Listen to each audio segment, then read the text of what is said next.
Here is John 4 verses 43 to 50, New International Version.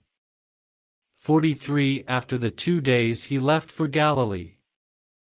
44 Now Jesus himself had pointed out that a prophet has no honor in his own country. 45 When he arrived in Galilee, the Galileans welcomed him.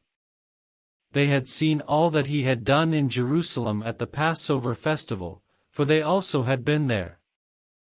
46 Once more he visited Cana in Galilee, where he had turned the water into wine. And there was a certain royal official whose son lay sick at Capernaum.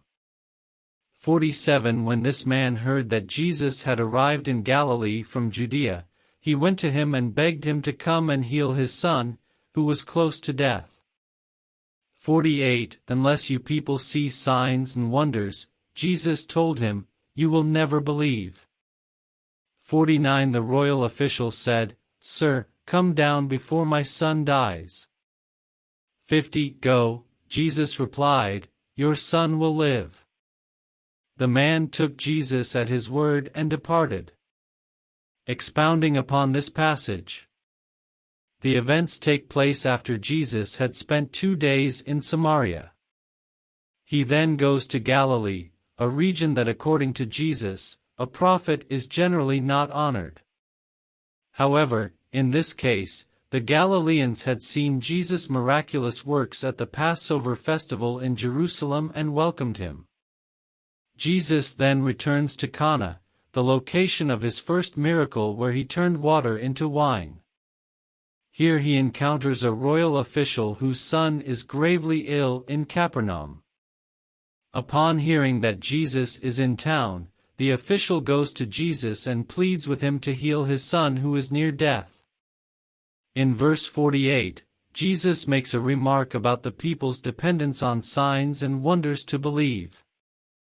This could be seen as a critique on the people's faith that is only strengthened or validated by the physical manifestation of miracles, as opposed to a deep, unwavering faith in God. The royal official repeats his plea for Jesus to come before his son dies, demonstrating his desperation, but also his faith in Jesus' ability to heal. In verse 50, Jesus tells the official to go, and that his son will live.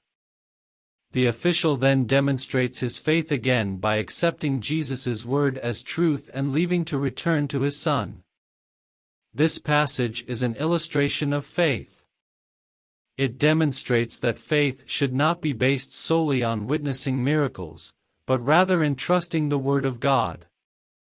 The official shows his faith by believing Jesus' word that his son will live, without requiring any further proof.